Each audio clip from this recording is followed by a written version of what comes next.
बिस्मिल्लाहिर्रहमानिर्रहीम। अस्सलामु अलैकुम वरहमतुल्लाहि वबरकातुहू। दुकान के अंदर बरकत नहीं है, दुकान में गाहक नहीं आते, तो उसके लिए आप दुकान खोलने के फ़ौरन बाद पहले 3 बार दुरूद पाक पढ़ें और उसके बाद 11 बार सूरह फातिहा पढ़ें और उसके बाद फिर आखिर में 3 बार दुरूद पाक पढ़ें। ये तीनों चीज़ें पढ़कर आप दुकान के चारों कोनों में फूंक मार दें।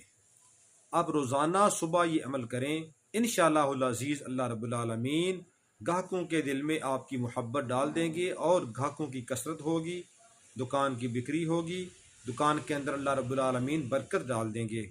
जितना यकीन कामिल के साथ ये अमल करेंगे और उसके साथ बैठकर आप दुरूद पाक पढ़ते रहें, इंशाअल्लाहुल अज़ीज़ अल्लाह रब्बुल आलमीन करम फरमाएंगे, रोज़ी में बरकत नसीब फरमाएंगे, कारोबार आपका इंशाअल्लाह खूब चमकेगा। अल्लाह रब्बुल आलमीन हम सब का हामी और नासर हो।